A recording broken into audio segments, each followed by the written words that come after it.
Breaking news చూస్తున్నాం. కేసీఆర్ కు ఇచ్చిన నోటీసులు చెల్లవని లీగల్ టీం చెప్తోంది. సిట్ అధికారులు సిఆర్పిసి నిబంధనలను విస్మరించారంటున్నారు. 65 ఏళ్లు పైబడిన వారికి ఇచ్చే నోటీస్ ఫార్మాట్ ను సిట్ ఫాలో కాలేదన్నారు. కేసీఆర్ కు ఇచ్చే కొత్త నోటీసులపై ఇప్పుడు మిక్స్డ్ ఒపీనియన్ వెల్లడవుతుంది.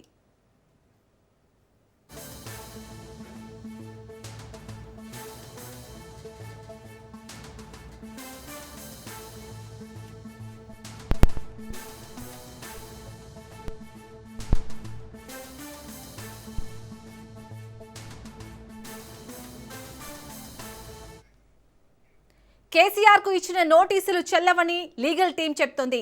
సిట్ అధికారులు సిఆర్పిసి నిబంధనలు విస్మరించారంటున్నారు. 65 పైబడిన వారికి ఇచ్చే నోటీస్ ఫార్మాట్ ను సిట్ ఫాలో కాలేదన్నారు. కేసీఆర్ కు ఇచ్చే కొత్త నోటీసులపై మిక్స్డ్ ఒపీనియన్ వెల్లడవుతుంది.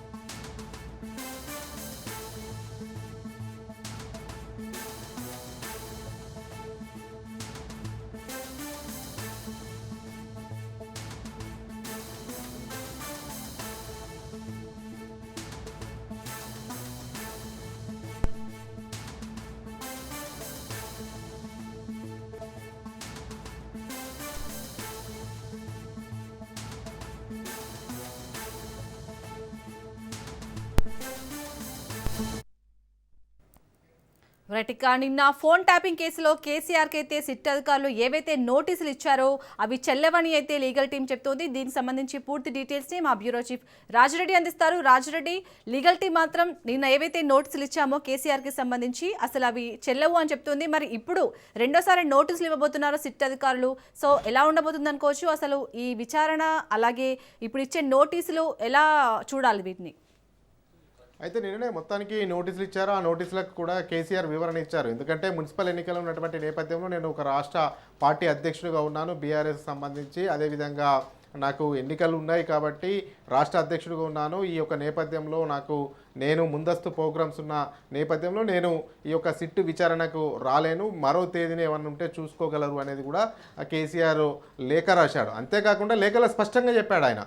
ఏంది అంటే, నేను విచారణకు సహకరిస్తాను, నేను 65 సంవత్సరాల వయసు దృష్ట్యా ఆ నిబంధన ఉంది రాజ్యాంగంలో. ఎక్కడైనా 65 సంవత్సరాలు దాటితే వయసు రీత్యా వాళ్ళు అనుకున్న చోటుకు వెళ్ళి విచారణ చేసే వెసులుబాటు కూడా ఉంది.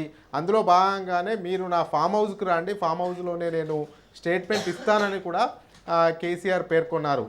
అంతేకాకుండా నేను చట్టాన్ని గౌరవిస్తాను, విచారణకు సహకరిస్తాను, అంతేకాకుండా భారతదేశ పౌరుడిగా, మాజీ ముఖ్యమంత్రిగా, ప్రస్తుతం ప్రధాన ప్రతిపక్ష నేతగా విచారణకు అన్ని విధాలుగా నేను సహకరిస్తాను. హైదరాబాద్ సరౌండింగ్కే రావాలి, హైదరాబాద్ సరౌండింగ్లోనే విచారణ చేస్తాను అంటే మాత్రము కుదరదు. ఎందుకంటే 65 సంవత్సరాల పైబడిన వ్యక్తులు రాజ్యాంగం ప్రకారము వయోపరిమితి ఎక్కువగా ఉంటుంది కాబట్టి, వయసు మీద పడి ఉంటుంది కాబట్టి వాళ్ళ దగ్గరికి వెళ్ళి ఎక్కడైనా విచారణ చేసుకోవడానికి అధికారులకు వెసులుబాటు ఉంటుంది. అందులో భాగంగానే నా ఫామ్ హౌస్లోకి వస్తే నేను ఖచ్చితంగా స్టేట్మెంట్ ఇస్తాననేది కూడా మాజీ ముఖ్యమంత్రి, ప్రస్తుత ప్రధాన ప్రతిపక్ష నేత కేసీఆర్ పేర్కొన్నారు. ఇదే విషయాన్ని లీగల్ టీం చెప్తా ఉంది. లీగల్ ఎక్స్పర్ట్స్ కూడా ఇదే అభిప్రాయాన్ని వ్యక్తం చేస్తూ ఉన్నారు. కేసీఆర్ది 65 సంవత్సరాల పైబడిన వయసు కాబట్టి కేసీఆర్ ఎక్కడికి రమ్మంటే అక్కడికి వెళ్ళాలి, కానీ ఈ హైదరాబాద్ సరౌండింగ్ ప్లేస్లోనే, హైదరాబాద్ ప్రాంతంలోనే విచారణ చేస్తామనేది సరైనది కాదు. సిట్ కూడా కేసీఆర్కు ఎక్కడ అనుకూలమైనటువంటి ప్రదేశం ఉంటుందో కేసీఆర్ ఎక్కడికి రమ్మంటాడో అక్కడికే వెళ్ళి ఆయన స్టేట్మెంట్ తీసుకోవాలి. ముఖ్యంగా కేసీఆర్ కూడా చెప్తున్నారు కదా, విచారణకు సహకరిస్తానని కూడా చెప్తున్నారు. మున్సిపల్ ఎన్నికల ఉన్నటువంటి నేపథ్యంలోనే ఈ యొక్క పోస్ట్ పోన్ను అడిగారు, ఇంకో సమయం చూసుకోమని చెప్పారు తప్ప వేరేదేం లేదు. కానీ సిట్ పంపించినటువంటి ఏవైతే నోటీసులు ఉన్నాయో ఆ నోటీసులు 65 సంవత్సరాల పైబడిన వారికి వెసులుబాటు కల్పించే విధంగా మాత్రము ఉండాలి.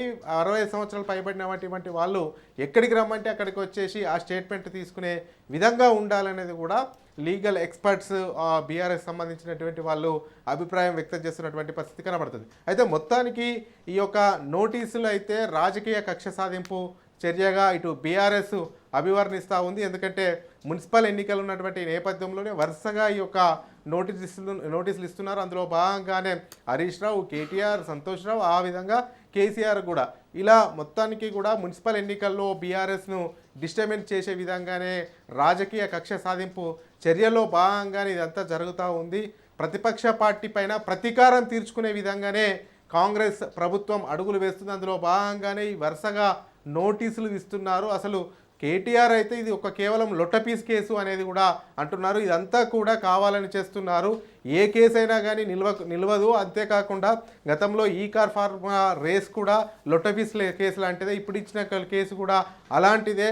ఇదంతా కూడా సమయం వృధా చేయాలి, ఏదో సిట్టు వేసి అందులో భాగంగా కాలయాపన చేసి బీఆర్ఎస్ను ఇబ్బంది పెట్టే విధంగానే ఇదంతా ప్రవర్తిస్తున్నారు తప్ప ఇందులో ఏది లేదు అనేది కూడా అటు కేటీఆర్ చెప్తా ఉన్నారు. అదేవిధంగా హరీష్ రావు కూడా ఆయనకు నోటీసులు ఇస్తే అక్కడికి వెళ్ళారు, విచారణకు అటెండ్ అయ్యారు. అడిగిన క్వశ్చన్సే మళ్ళీ అడుగుతున్నారు, కిందిది మీది అడుగుతున్నారు, మీది కిందిది అడుగుతున్నారు, కానీ అందులో పసలేదని కూడా ఆయన కూడా చెప్పారు. ఇప్పుడు సంతోష్ రావు వెళ్ళారు. అదేవిధంగా ఇప్పుడు కేసీఆర్ కూడా, ఇందులో కేసీఆర్ కూడా స్టేట్మెంట్ ఇస్తానని చెప్పారు. కేసీఆర్ గతంలో కూడా చెప్పారు ఇది ఫోన్ ట్యాపింగ్ కేసు అనేది ప్రభుత్వం చేతిలో ఉండదు, ప్రభుత్వానికి చెప్పి ఫోన్ ట్యాపింగ్ చేయదు, ఇంటెలిజెన్సీ వ్యవస్థ ఉంటుంది, ఇంటెలిజెన్సీ వ్యవస్థనే ప్రభుత్వానికి రిపోర్ట్ ఇవ్వాలి. అది ఏ ప్రభుత్వం ఉన్నా, ఏ ముఖ్యమంత్రి ఉన్నా కానీ రాష్ట్రంలో శాంతి భద్రతలకు సంబంధించినటువంటి అంశం ఏ రకంగా ఉంది, శాంతి భద్రతల పరిస్థితి ఏంటి అనేది కూడా రోజు ముఖ్యమంత్రికి బ్రీఫింగ్ ఇస్తారు.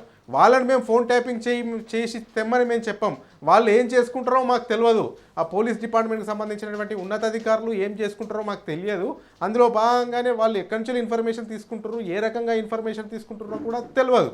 కానీ ప్రభుత్వం నుంచి ఫోన్ ట్యాపింగ్ చేయమని ఎక్కడా కూడా మేము చెప్పలేదు. ఈ యొక్క నేపథ్యంలో దీన్ని రాజకీయ కోణంలోనే ఇదంతా కుట్ర జరుగుతుంది తప్ప ఎక్కడ కూడా ఫోన్ ట్యాపింగ్కు గతంలో ఉన్నటువంటి ప్రభుత్వంగా ముఖ్యమంత్రిగా నేను ఎక్కడా కూడా ఫోన్ ట్యాపింగ్ చేయమని చెప్పలేదు అనేది కూడా గతంలో కేసీఆర్ ప్రెస్ మీట్లో చెప్పినటువంటి సందర్భం అయితే కనబడుతుంది. మొత్తానికి చూసుకున్నట్టయితే ఓవైపు డైవర్షన్ పాలిటిక్స్ కాంగ్రెస్ చేస్తుంది. ఇచ్చినటువంటి 6 హామీలను 6 గ్యారంటీలను నిలబెట్టుకోలేదు కాబట్టి ఇదంతా కూడా డైవర్షన్ పాలిటిక్స్ చేస్తూ ఉంది.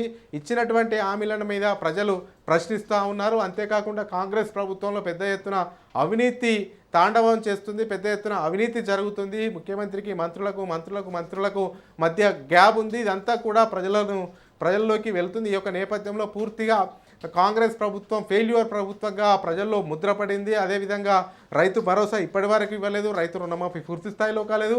ఇవన్నీ వైఫల్యాలు ఉన్నాయి. వీటన్నిటిని కూడా బీఆర్ఎస్ ఎండగడుతున్నటువంటి నేపథ్యంలో కక్ష సాధింపు చర్యల్లో భాగంగానే డైవర్షన్ పాలిటిక్స్ చేస్తున్నారు. ఎన్నికలు వచ్చినప్పుడే ఇదంతా కూడా డైవర్షన్ పాలిటిక్స్ రూపంగానే ఇదంతా జరుగుతుంది. అందులో భాగంగా మున్సిపాలిటీ ఎన్నికల్లో రోజుకు బీఆర్ఎస్ బలపడుతున్నటువంటి నేపథ్యంలో కాంగ్రెస్కు వ్యతిరేక పవనాలు వీస్తున్నటువంటి సందర్భంలో ఇదంతా కూడా సిట్ నోటీస్ పేరు మీద బీఆర్ఎస్ పార్టీని, అదేవిధంగా బీఆర్ఎస్ నేతలను రాజకీయ కక్ష సాధింపు చర్యల్లో భాగంగానే ఇవన్నీ నోటీసులు ఇస్తున్నారనేది కూడా బీఆర్ఎస్ ఆరోపణలు చేస్తుంది. ఈ యొక్క నేపథ్యంలోనే కేసీఆర్కు పంపించినటువంటి నోటీసుల్లో అయితే 65 సంవత్సరాలకు పైబడినటువంటి వాళ్ళకు ఎక్కడ వెసులుబాటు ఉంటుందో ఆ రకంగానే ఈ యొక్క విచారణ జరపాలి. అందులో భాగంగానే కేసీఆర్ లేఖ కూడా రాశాడు.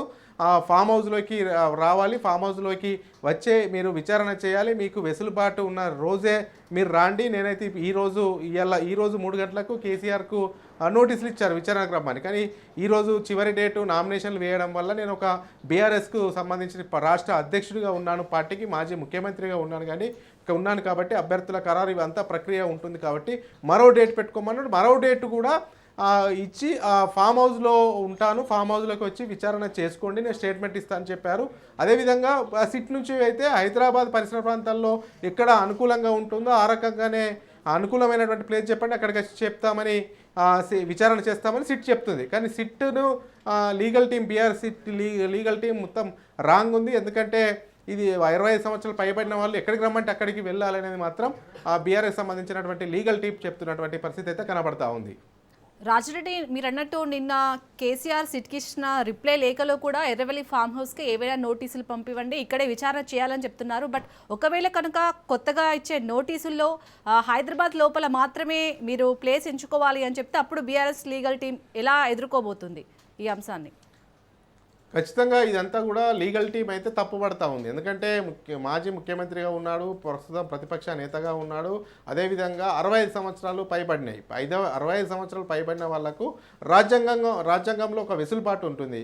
ఆ వయసు రీత్యా ఎక్కడికి రమ్మంటే అక్కడికి రావాలి, అక్కడనే విచారణ చేయాలి. విచారణ సంస్థల డ్యూటీ అది కదా. మరి విచారణ సంస్థలు హైదరాబాద్ సరౌండింగ్లోకి రమ్మని హైదరాబాద్ సరౌండింగ్లో ఉన్నటువంటి ప్రదేశాన్ని ఎంచుకోవడం అనేది కరెక్ట్ కాదు.